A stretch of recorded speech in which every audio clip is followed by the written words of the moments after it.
So, welcome to the next edition to the Heartbreak Kids. I'm here with Melissa Matt, and Melissa is a longtime student of mine, and she's been practicing with me for I don't know.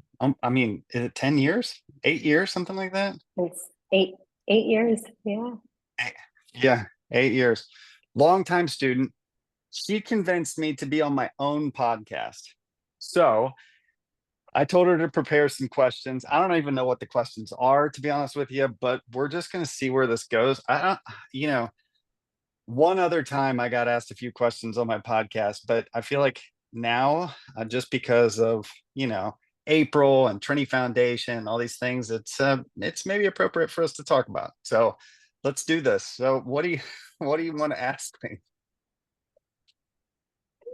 Yeah, I think it's a good time too. I think a lot of your students in your community are familiar with your book.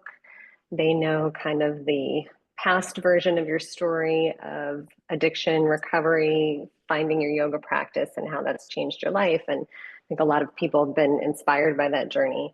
But I think there are a lot of folks who don't know kind of what's been going on with you in more recent years. I think a lot of things have changed. I think you've grown a lot of ways personally and as a teacher. Your business has grown, your community has grown. And I think we've also had a lot of change recently, just kind of global change, as well as within the Ashtanga community. Losing Sharat this past fall has kind of changed the trajectory of where this whole lineage might be going. So I think it's just a nice time to check in and kind of see where you stand with things, how you've been processing it all, and maybe that can help some of us in the community with some of the things that we're feeling too. Whoa, wow, that's loaded. Well, so I don't even know where to start. Where do you want me to start with that? Um, I think starting with just where your community is now, and then we can kind of backtrack. I think this is kind of a new era of building a community online as a Sure. traditional Ashtanga teacher. The AYZ community has been flourishing. Um, you have a lot of influence in social media with your community there. So, what does leadership mean to you right now? What does building community look like to you right now, and why is that important? So I'm in the process. So September was the last um, time that Columbus was still open, and Columbus was a very successful. It was a very successful place. At one time, I think we had 100 or 150 members. With Zoom, I think it, maybe got a little bit more than that. It is an interesting time because we are, doing this traditional thing, but we're doing it all online, and online still today is bigger than Savannah. Um, the studio that's here. But and it was hard to come away from Columbus, and the reason why is because the relationships were like so deep. I mean, they just were so deep, and my roots were there, and my family is there, and so that was a big shift for me. And then what I started realizing too, somewhere along the way, that I just I wanted to do something. It felt like things got stale, and not necessarily in the fact that everyone was showing up to class, and everyone was working hard, and everyone was doing all of these things, like like there's all these people that I care about, but then we were just in a place where it was just like I didn't want to be in Columbus anymore. For a long time, I got harassed in Columbus, and it's like, and I was just like, I'm done with it. I want to raise my kids. I want to go somewhere that's warm. I don't want to, I don't want to shovel snow anymore. And so I was like, hey, you know what? A lot of the people that are with me on Zoom are actually from Savannah. And I think maybe at the time we had 3 or 4 people that were from Savannah. And it was always sort of like this destination thing, or maybe even like, um, bucket goal kind of thing. And I was like, I want to live somewhere warm. And you look around, and there's no one in Charleston. At the time when we first started looking, there was really not one in Charlotte anymore. There is now. But then, it's like, and I was like, well, why don't we go to Savannah?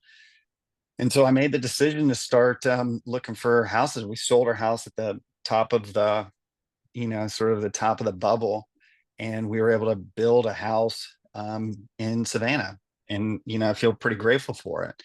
And so I started this community with this idea that honestly, like, it would be more focused on Zoom. It's part of the reason why AYZ started, and we had this idea of like growing the community online, because then you can go anywhere. And anyone who's ever taught Mysore class knows that there's like it's such a heavy weight to bear every single day. And then you also have to have a bunch of resources to, back it up, like people. You got to be doing marketing all the time, or social media, or both. And so I was like, I'm going to grow this Savannah thing a little bit different. In Columbus, I went really hard, and Savannah, I haven't really went very hard. I've just been trying to grow my personal brand, and somewhere along the way, I just was like, I just want to travel. I want to have less responsibility with, the actual day-to-day operations in Savannah, and I just want to have a little bit better of a life. And not that I had a bad life. It was just that it was so, I mean, I've been so busy for so long. I mean, anyone who knows me knows that I'm like juggling like 20 different things. And so I was like, okay, well, what does, since I'm a leader of the community, I'm sitting here going like, well, I'm modeling like what people should be doing, and or role modeling what people are doing. And I'm like, I want to take care of myself better. I want to be there for my kids, and I want to, because I was going to Columbus and Savannah, and Columbus, Savannah. I was driving. It was 10 and a half hours, 12 sometimes. And I was just like, I want to be better at that. And so I was like, okay, I'm going to go to Europe only twice a year, and then I'm only going to go to, places I can drive to, and then I'm going to only take short flights. I'm going to go to Mexico a lot. And so it was like me sort of like cleaning up, because I was bouncing all over the place nonstop. I mean, since 2013, really, or 12 or 13, I've been bouncing around. And so I'm just like in this new chapter of figuring out how to take care of myself. But also I feel very passionate about, Ashtanga yoga and how it transforms people's lives. And I don't know, like, I don't want to give up on that. And even, with Sharat's passing and all this stuff, like, because there's a lot of uncertainty. I'm just sitting here going like, how do I continue to go around and support communities, and what is me as a leader in my community, but also maybe the Ashtanga community at large, like, what am I modeling? And, it's like, because I've quite a few people reach out to me and say things like, wow, it's like really inspiring to get to go all these places. And it's a lot of sacrifice. It's a lot of discipline to be able to pick up my practice and leave my kids, and leave my, responsibilities here at home and stuff. So, Would you say that the loss of your teacher, the loss of Shrat, has kind of solidified that responsibility even more to travel and kind of spread the traditional practice, support other communities around the world? I mean, absolutely. I mean, I think that's what, like, he would want. He would want the work that he did his entire life to continue to be fulfilled. And, like, maybe I'm a good person to do that, and maybe I'm not. I mean, I don't, it's like, but I've taken it on as responsibility to go around and share what this practice means, because I'm a drastic example of, how the practice takes you from this person that you were to the person that you're trying to be. And, I'm trying to be better every day, and the practice is still working on me, and I'm still human. I've made millions of mistakes and have major heartbreaks and those kind of things. On this journey, it hasn't been easy, but I mean, anything that has value, it doesn't come easy. And so there's sacrifice involved. There's time and energy and all these things. And, it's a hell of a journey. So, so yes, the answer is that I feel like it's a responsibility to go around. There's less of us. There's obviously people who are like a little disillusioned right now, or trying to figure out what they're supposed to be doing, or people giving up on the practice, and that's always happened. It just seems to be amplified right now, just because of like people's grief. So can you talk a little bit about how you've been processing this loss? Like, I know that Charette meant so much to you, not only as a teacher, but just even as a support system in some really difficult chapters of your life, and you turning your life around, even up to the point where he supported the Trinity Foundation as an honorary director. Like, I know that's had to have left a pretty major void in your life. How are you dealing with that loss? How has it affected your practice? And how are you staying inspired now without your teacher? Yeah, well, I mean, it hasn't really affected my practice, and the reason why is because it was instilled in me very early on that, regardless of what happens, what makes it better is if we practice, process, and feel the things that are feeling. So it hasn't really affected my practice. I've continued to do it, and that's really what's expected of me if I'm going to be a teacher. So like I continue to do my practice, let that unfold. So that's there, and that's not going anywhere.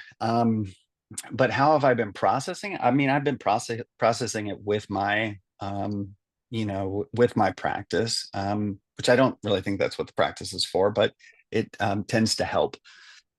But I've also, I mean, I cried like a baby when I heard about it.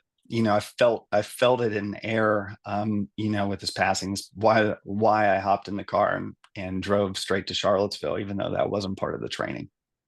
And he occupied a space in my life that, only thing that I could relate it to is like a dad or a mom. He was one of the people that believed in me. He was one of he gave me authorization without even knowing any of my story. The following year, I shared my story with him and told him about the Trinity Foundation. And that was like a really special period of time, because, it was sort of like he finally, and maybe he knew a lot because we learn a lot in the Mysore room, but about people, and maybe he knew a lot about me, but it was the first time I like verbalized it. And I remember what he said to me. He said, there's a lot of people in Ashtanga yoga. I mean, he didn't say it in this words. I'm just, kind of paraphrasing it into how I would say it. But he was like, there is a lot of people in Ashtanga yoga that have dealt with eating disorders and mental health and alcohol and drug addiction, all this stuff. And he said, I know it helps. And that's part of the reason why I signed on, to create the Strong Addiction Forum, which was one of the first things that he did. And he helped us raise $10,000. And then I asked him to be a honorary director of the Trinity Foundation, which yeah, I didn't even really know what that role was. I didn't know what that role was. I just kind of created it. And then I was like, I'm going to check in with you and tell you what we're doing. That's the whole thing. And I really wanted him to help us raise money. And he was, like, I think he found like one or two donors to get $10,000. I don't even know who they were. But that was like in the first, I mean, maybe that was in the first 18 months of the organization, something like that, where he was helping us raise Well, I money. think Yeah, go ahead. another part of it that was a big deal that people might not realize is that he also gave us permission to train teachers to go into treatment centers to teach Ashtanga yoga classes. And that was kind of a big deal to get his approval, because typically we wouldn't have his blessing for teachers to go out and teach unless they've been through the authorization process. Yeah, I mean, that was a huge deal, but it was sort of it was actually his idea.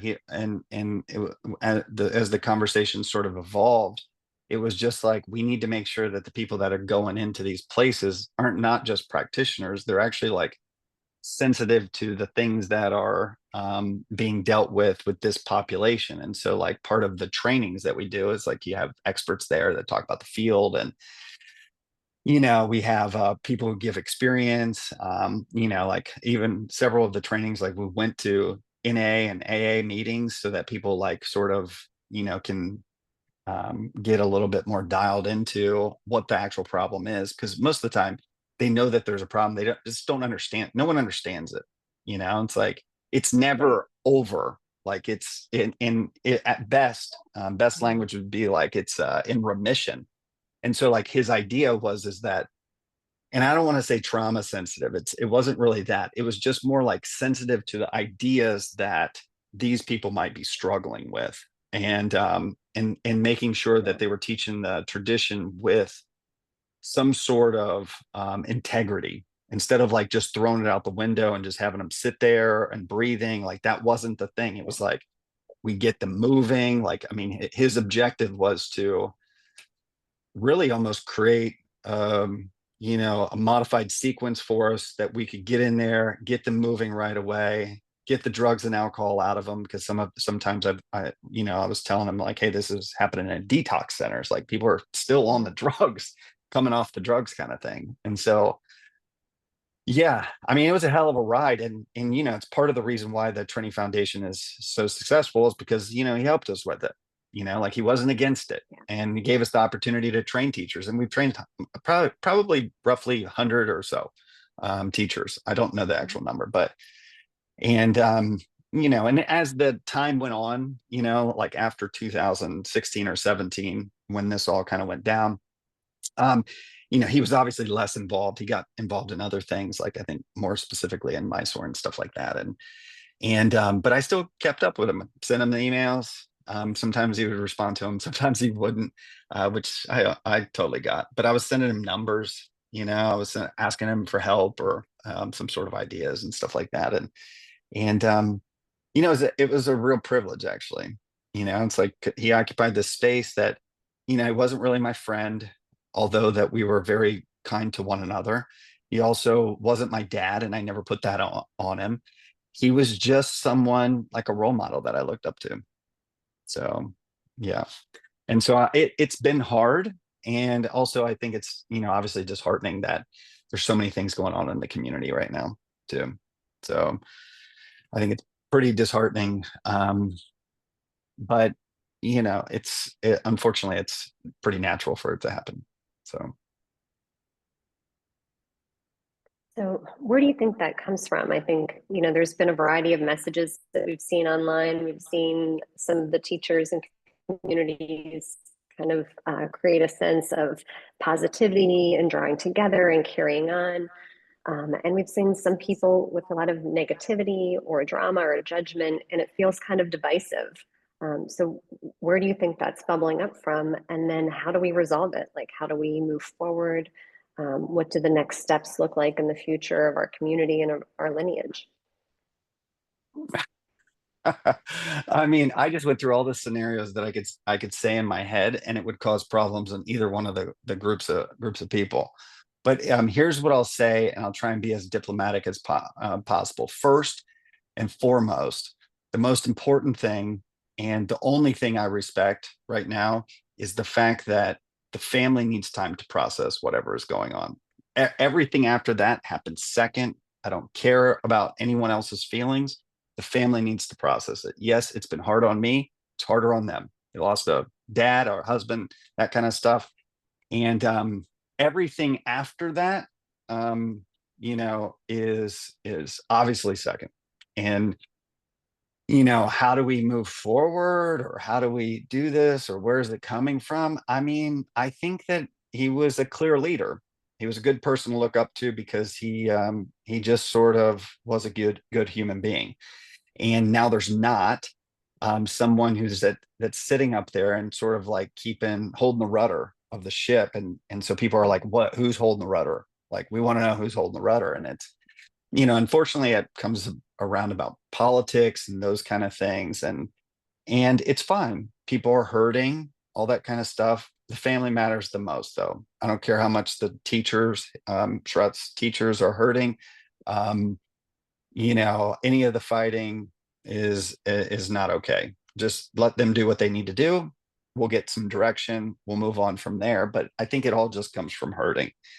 And it's unfortunate, like we can use our practice to mentally shift how we are, and, how we operate in the world. And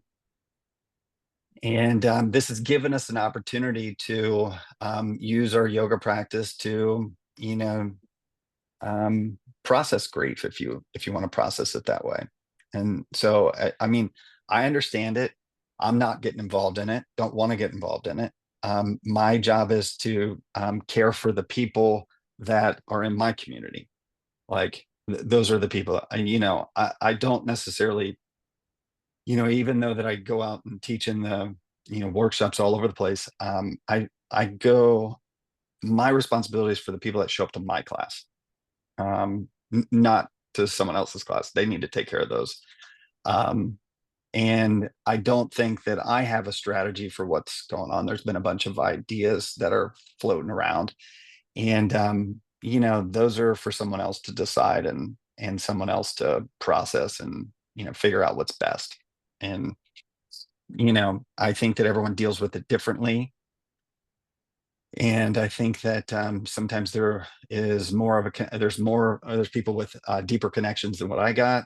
I spent 11 trips over there. I learned how to do, well, I mean, I learned how to do dropbacks better there, but I learned all of second, I learned all of third under his under his watch. And it was really, if I look back, I hate saying this too, like this sort of thing, the good old days, like, because I don't really believe in that, but it was such a special time, like he Yeah. took over, and there was sort of this division back in the day, and and he took over.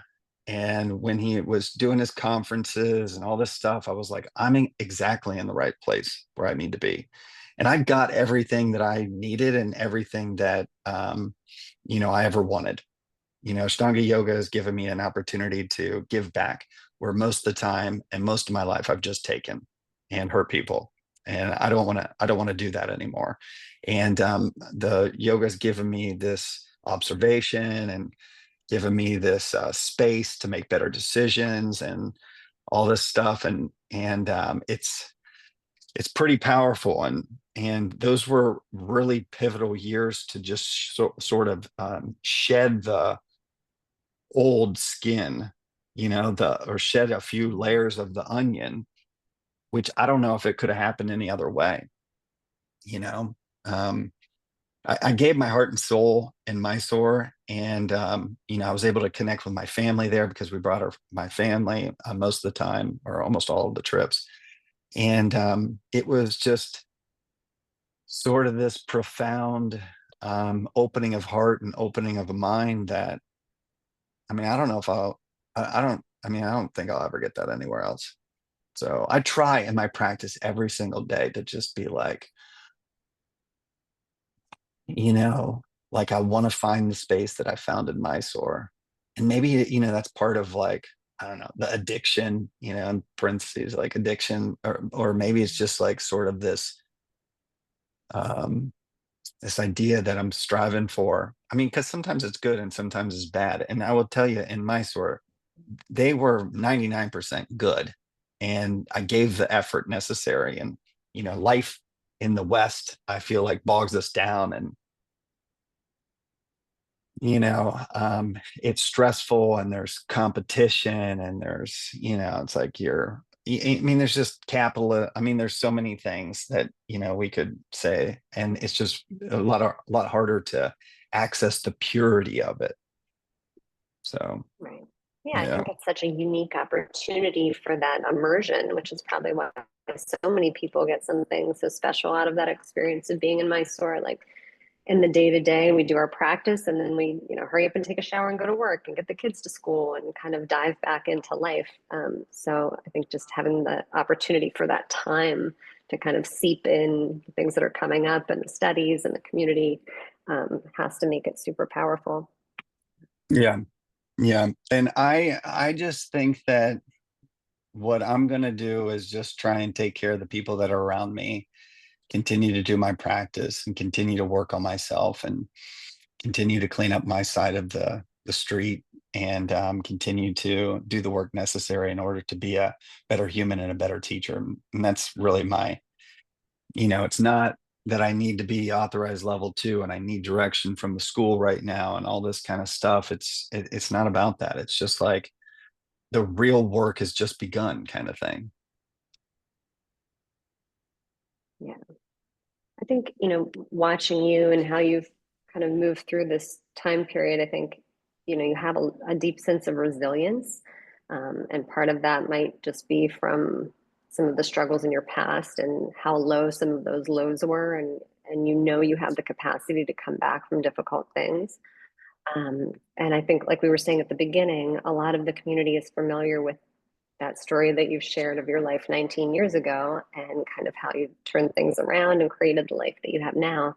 But I think a lot of the community is not as familiar with some of the struggles that you've been through in more recent years, Hmm. and some of that story of betrayal and what that's done to you personally and some of the relationships in your life and trust, and the yoga community around you. So, with whatever amount of detail that you'd be comfortable to share, I just wondered if you wanted to talk a little bit about kind of what you've been through in some recent years and where you are now, um, and maybe how your Yeah. practice or community has helped you move through some of that. I mean, it's pretty loaded. And I tried to brush over that part of the question that you asked earlier. So I don't know what I'm comfortable sharing. I just know that people were really you know, well, I think people were really eager to help me in the beginning. And the reason why they were eager is because there was this cause behind what was happening. And Right. then when I started doing workshops, and I actually wrote a book about this, and it has not been released yet. And I'm about 17 or 20 chapters in, and it's pretty sensitive information. And like I've been, people say it's fabricated and it's not even true and all this kind of stuff, and I could care less. But I my family was stalked and harassed for about 8 years. It is an active and ongoing investigation that I can't give too many details on still to this day, because it's not closed. They know who the person is, and they have cell phone tower hits above. It is one of the teachers that was close to me, and it took a really long time to figure out who it was. The person was confronted, and I made mistakes in the past, accusing people of this 100%, and I paid for those, and I said I was sorry, and obviously I'm not trying to hurt people. But at first they were sort of child's play notes that were handwritten that were kind of like ransom notes, and then they grew in intensity over a period of, I don't know, 6 to 8 years. So much that it went from local to state to FBI. And the person who is working on this case and a person who's the suspect was working, or is still working on three federal felonies, because of the stuff that they put in notes. 4,000 of them were sent out, most of them disparaging to my character. 4,000. 4K.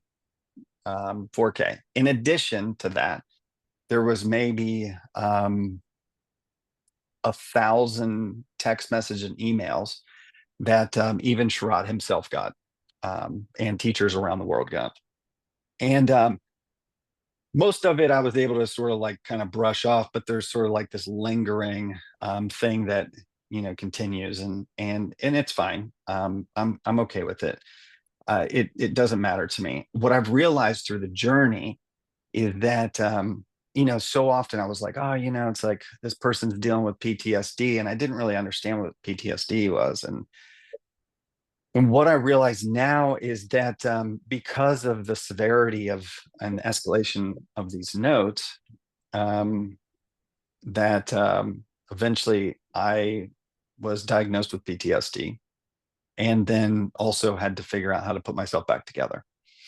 And as I was putting myself back together, what I realized is that, and this is obviously this is almost directly after my book. So this is like 2017 to, 2022 or something like that, 2020 or I forget the actual time frames, but it doesn't matter. So as I started putting myself back together, like I started realizing like what actually PTSD is.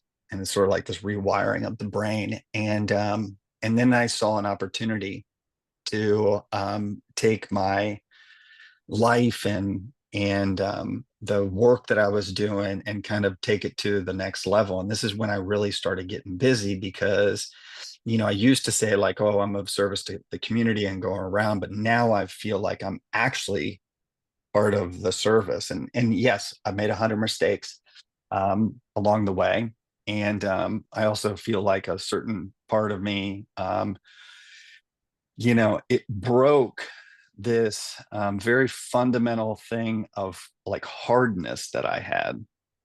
And I don't know if I could get rid of the hardness. Like it's like what people don't understand about me specifically is that and I mean maybe this is too much to share, but like the things that I was doing during addiction were violent. Like I didn't run around with good people. Like I didn't do things that I am proud of. Like if life was fair, Melissa, I would be in prison right now. Like if life was fair, it is not fair. And I'm grateful for that.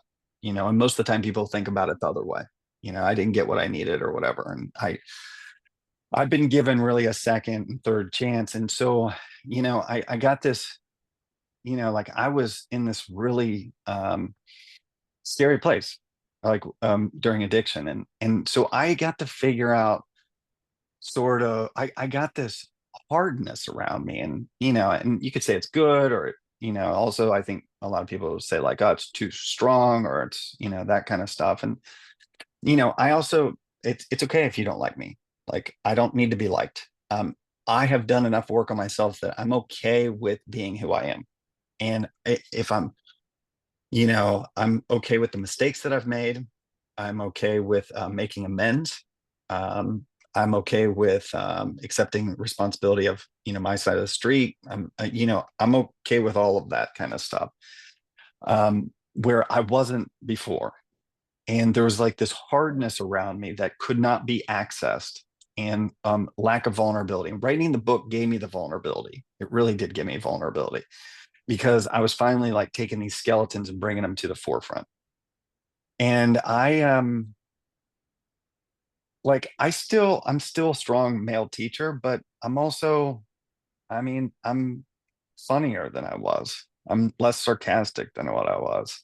I mean, I'm still sarcastic, but I'm able to be more empathetic, I'm still growing.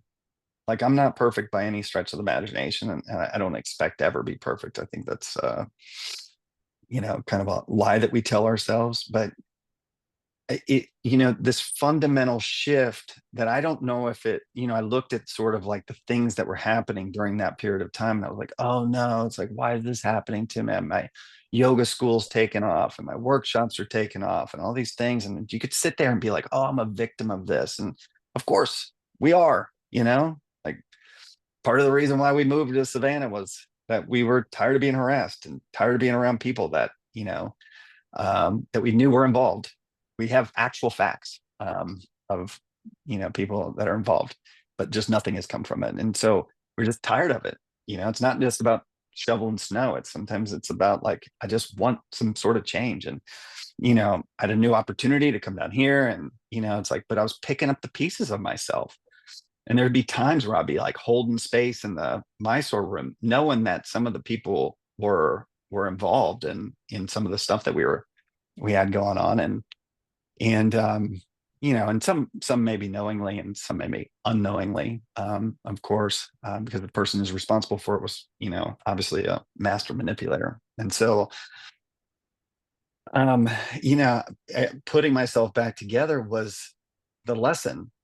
Like that was the lesson. And I got to choose what I wanted to put myself back together. Like I showed up as this hard person, like this, and the yoga's working. I'm still softened, all that kind of stuff. But I'm different now. Like I'm grateful for every breath that I get to take.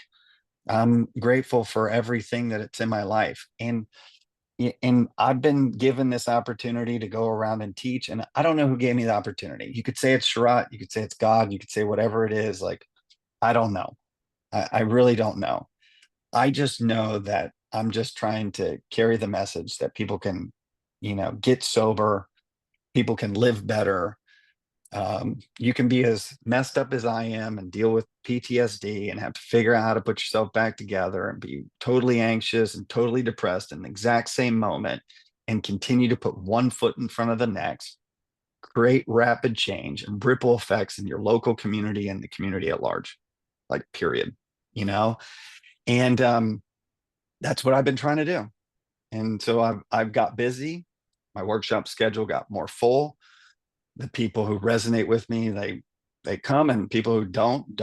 I'm not supposed to be I'm not supposed to be the head of Ashtanga yoga. Like that's not my group of people. Like that's for someone else. They can fight over that. Like it has nothing to do with me. What has to do with me is that I'm a symbol of what the practice um, can offer people. And if you want that, like I'm your guy. And if you don't, then it's fine. So I don't know. Any of that make any sense? Well, yeah, of course. Um, I was just thinking about like I think everybody knows how like disciplined, determined, hardworking, all these things that you are, obviously, just as a result of your schedule and the amount of students that you have to manage. So like you could have easily just put one foot in front of the other and like kind of soldiered on without dealing with any of the stuff that you went through. But that whole process must have broken your heart, like the amount of betrayal that was involved and trust that you lost in people that you knew or that you thought were your friends.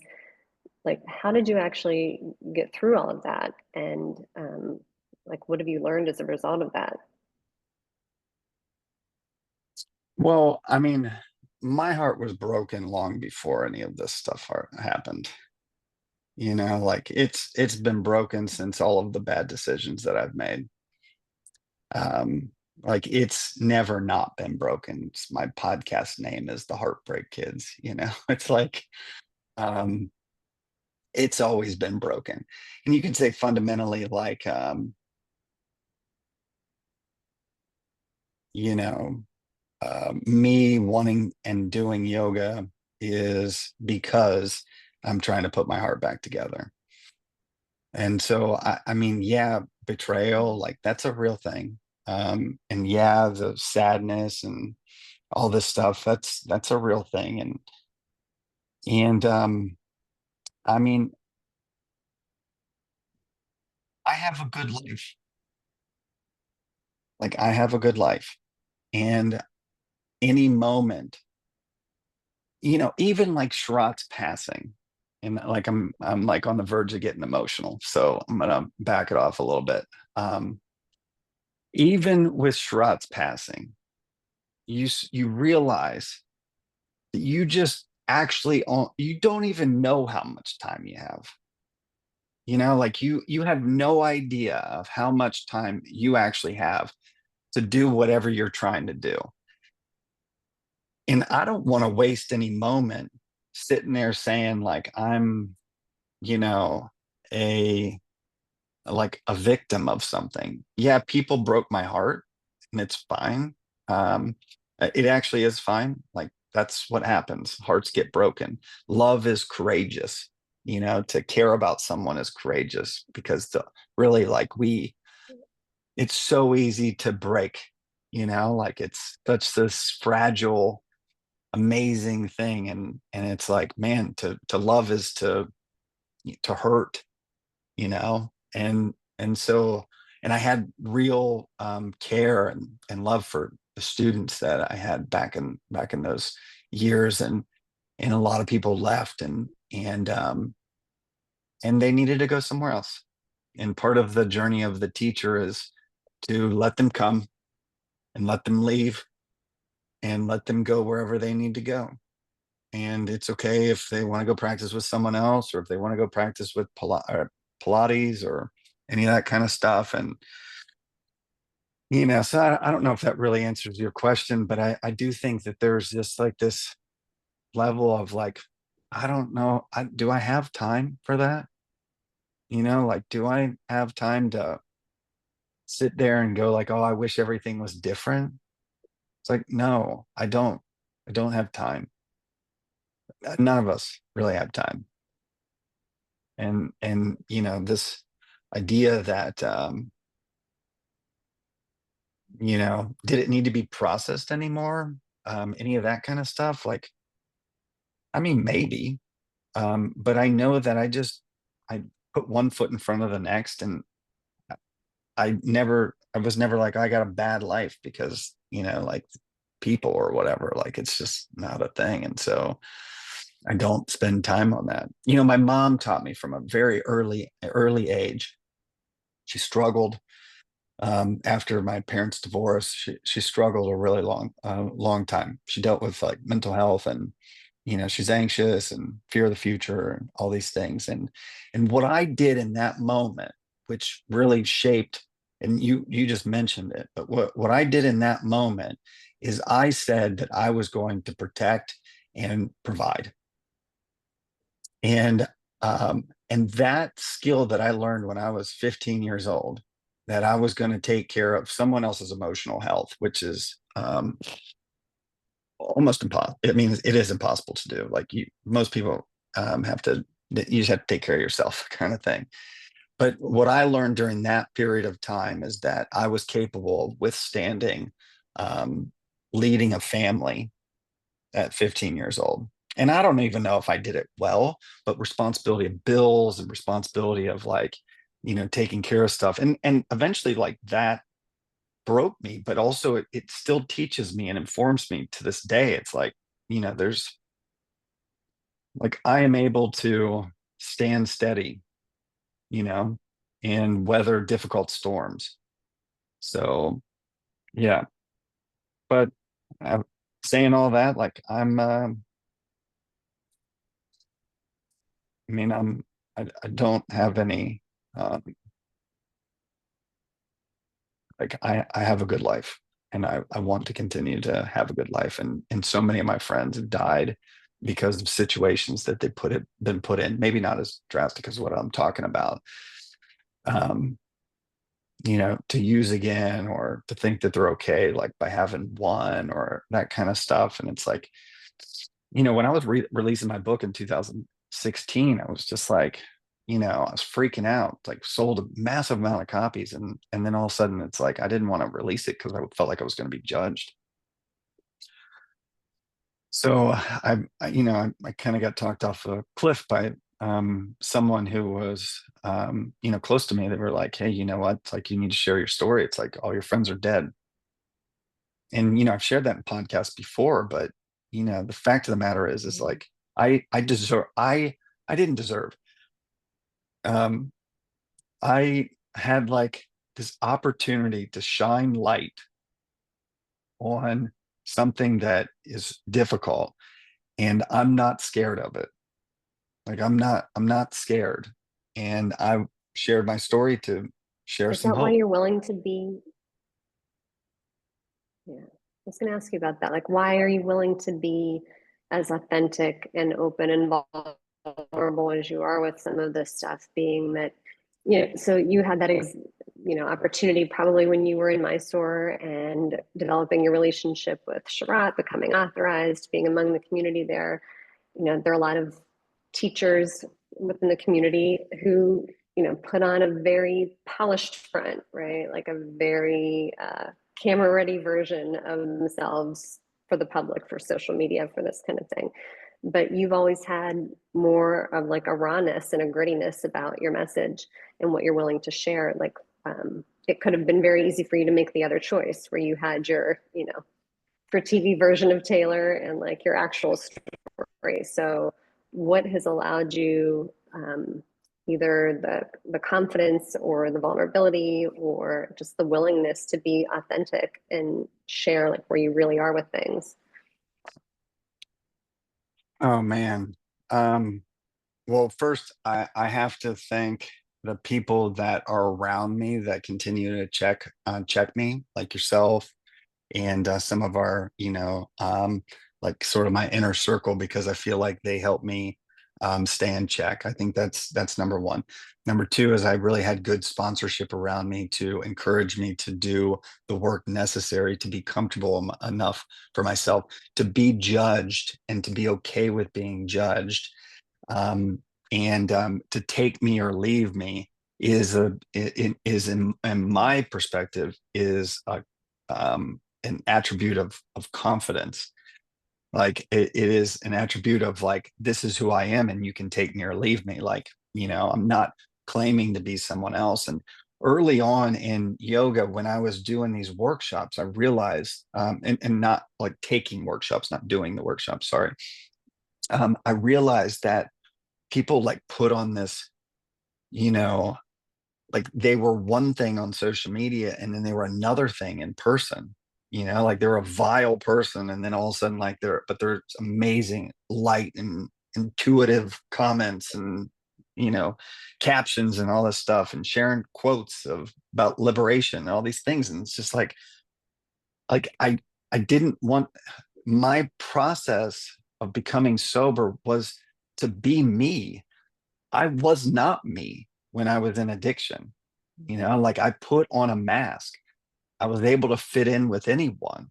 I was able to just, but it became like that it was not me. I used drugs because I was wearing this mask, and I was tired of wearing the mask. And so there was like this dissolving of ego and um these things that, like we do and say about ourselves. And it's just like, like in yoga terms, like I don't have the straight lines and I don't have the perfect story and I'm not very good at this stuff. And I don't, like, am I am I good at it? I mean, I'm good because I've just put a bunch of days together, stacked the days together. But I mean, am I actually good at it? It's like, I mean, maybe I'm a symbol or, a piece of hope for someone that, you can go from one place to the next. But yeah, I didn't really sign up for that either. But the fact of the matter is there's like it was a coming home. The whole process has been a coming home thing. Like I wanted to be me. That's the thing that I heard. Like most of the time when I tell the stories about my book or give a Dharma talk, I'm like, oh, like a bird whispered in my ear, like, it's like you're perfect just the way you are. And it wasn't a bird. Like a bird doesn't come over and say that. It was like a voice that was in my head. It's like, you're perfect just the way you are. And it's the first time in my life that I thought to myself, like, I want to be me. I always wanted to be you. And so I wanted authenticity. I also wanted community around me when I first got started. And the reason why is because it's simple. No one was around me. Like I was not around other people. Like I was dying in isolation, in addiction. And so the opposite of addiction is connection. I needed connection. I needed humans around me. Like we get healthier with communities around us. It holds accountability. It creates, sort of this atmosphere of like we're on the right track or we're on the same path, like part of a tribe, like we're tribe people, whether you want to admit it or not. Like we're all looking for like the people we fit in with. We got a pretty motley crew, like we got a pretty crazy crew, and it's fine. Like I found my people, and so I wanted those things, and I wanted to be me. And so like I don't want to be, you know like I don't want to be something that I'm not. Like I'm not some sort of spiritual leader. Like I'm not some sort of person that you should put up on a pedestal. Like that's not the role that I have. I'm the most broken, and I would just happen to be able to put it back together, like that Japanese pottery thing that they do. Like I've just been able to put myself back together a little bit. And sometimes there's still cracks. And sometimes I totally fuck up. And other times, like, I'm right on point because like I'm sitting in my truth, or I'm sitting something very passionate to me, like the Training Foundation or helping save people's lives and that kind of stuff. It's like I'm fulfilling exactly what I need to fulfill. I mean, and to be honest with you, not everyone likes it, and I don't care. Like, if you don't like it, you can unfollow, or you can not value my teaching or whatever. That doesn't matter to me. I'm not even talking to you. You know what I mean? It's like, so there's some sort of this, I don't care, like what people that's not my job. My job is to get people to think about the practice, and to get people to be better and try and be better, just like I've tried to improve my life. um I don't know. I don't know. I, Well, I think a lot of people can relate to that. I mean, most of us, have a voice in our head that says a lot of negative things a lot of times, and a lot of self-judgment or self-criticism. So for students who are listening and who connect to your story, maybe they haven't gone through something as like severe or traumatic as you have, but who have that sense of isolation, disconnection, self-judgment, lack of self-compassion.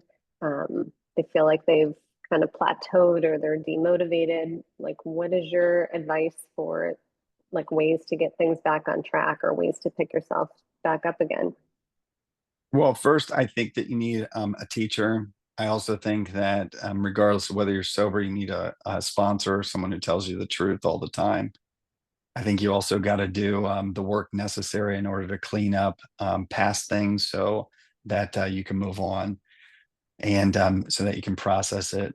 I also think that you need to create routines, which I'm a very routine person. Most of the time people are like, oh, he's pretty disciplined. I'm actually a routine.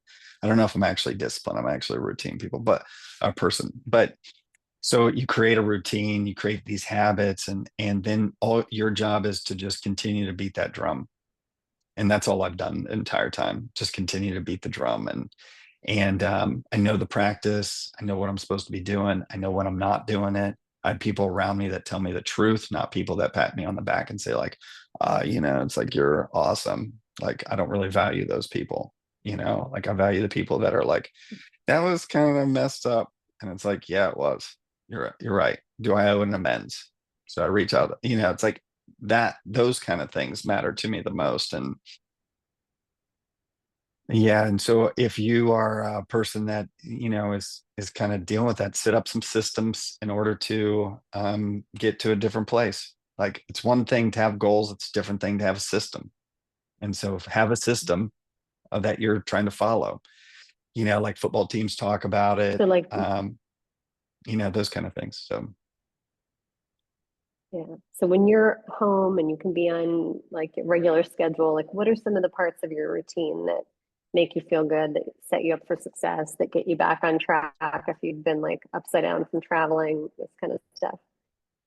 yeah, well, I mean, I have a hot tub and I have a cold plunge, and so those like get me back in the sort of the swing of things. I also get massages and go to chiropractor and stuff like that. I really take care of it. But, I wake up at 3:05, and the single most, and this is going to sound super corny and maybe even like surprise the audience, but the single most important thing that I do the entire day, when my alarm goes off and I shut it off, which I mean, I would say 99% of the time I go straight to off, because like I'm up. I've been doing it for a long time, 20 years or something or more. Because I used to do three o'clock on for my job too. And so the single most important thing that I've ever done is to wake up and repeat in my head that today's going to be a great day. And I do it like I say it 5 times. And I know it sounds super corny, but it actually changes like the fundamental, like, first thought in my head, where I'm like, yeah, today's going to be a great day. Yeah, today's going to be a great day. Today's going to be a great day. And by the last two, my feet are already on the ground.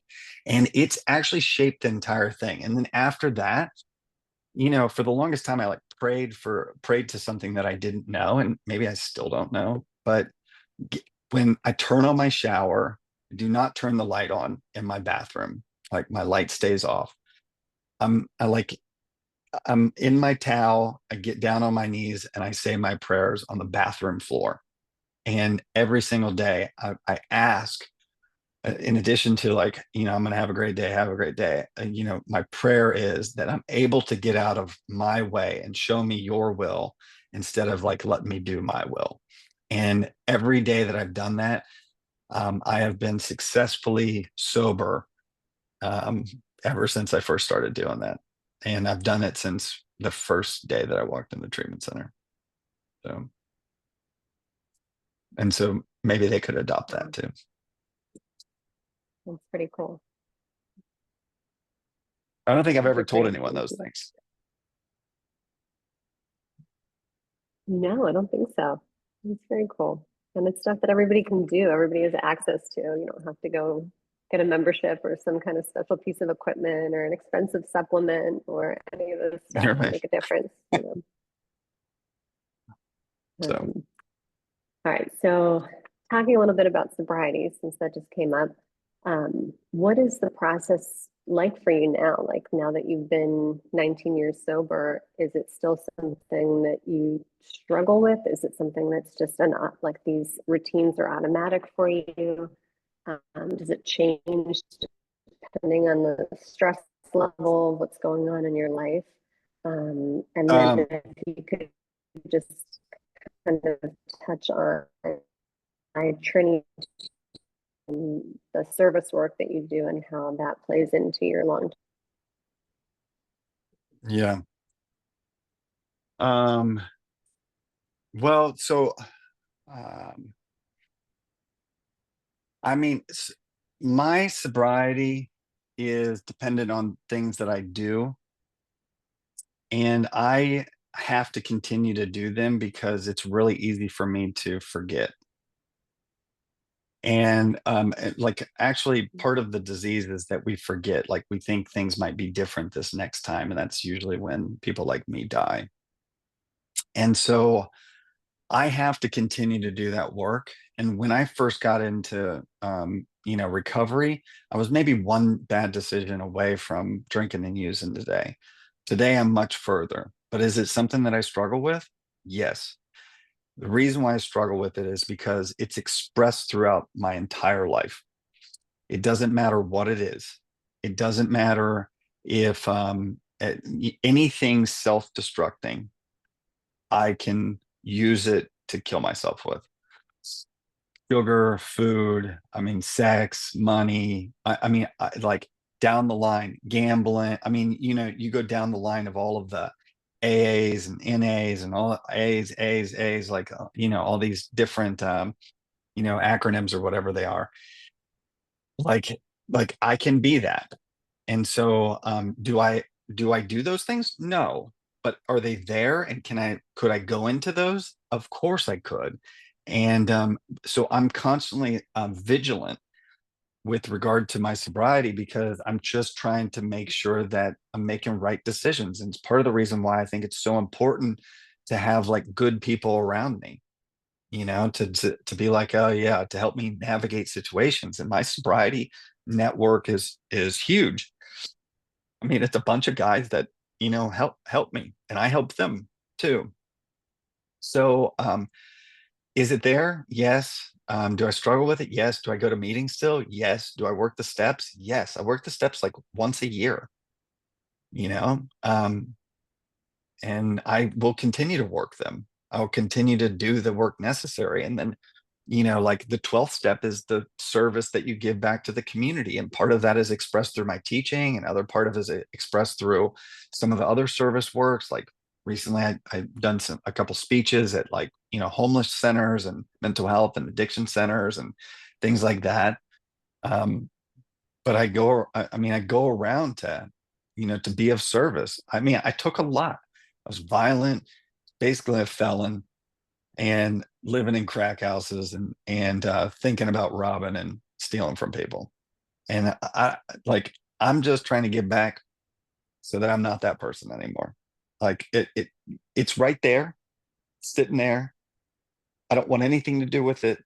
And my job is to take care of the actions necessary on a daily basis. Some of them are just like what I described, praying and going to meetings and all this stuff. But really, it's about improving myself, dealing with the things that I got going on.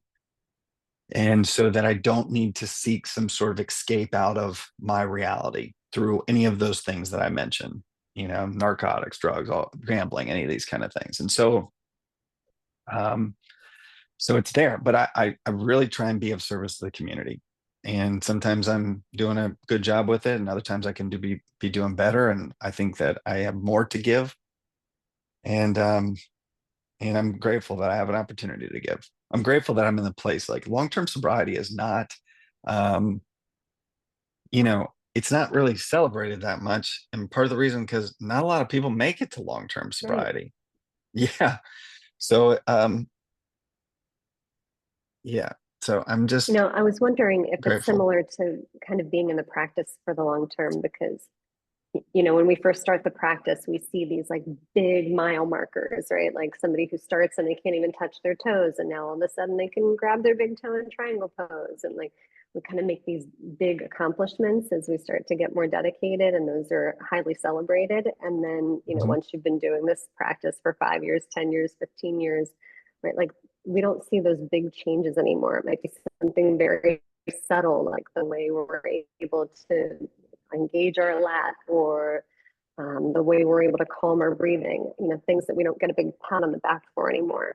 Um, does long-term sobriety feel more like that, where like the changes are more internal and subtle as far as the rewards, and less dramatic on the outside to people around you? Yeah. Yeah, I agree. I am 100% in alignment with that. I just feel like this, I feel grown. It's part of the reason why it's like take me or leave me, and authenticity matters to me. It's just like I'm grown. Like I know the depth. I said this in the, I posted it was a podcast, but it was a conference that I did, and I know my darkness. So like I know what it is, and I know that it's right there, and I know that I can see the incremental, these small little improvements of how I operate and how I can stay steady and how I can deal with difficulty and betrayal and all these kind of things and stay in it. And that's partly sobriety, but it's also partly it's what Ashtanga yoga's taught me too. Like stay in the Yeah, difficult thing, not work bailing hard out to when it's be hard. right, right. So Yeah. yeah. Yeah. So for people who are listening or in the community who are inspired by the work that you do, in your sobriety, and they'd be of service, if people want to kind of jump on board with the work that you're doing.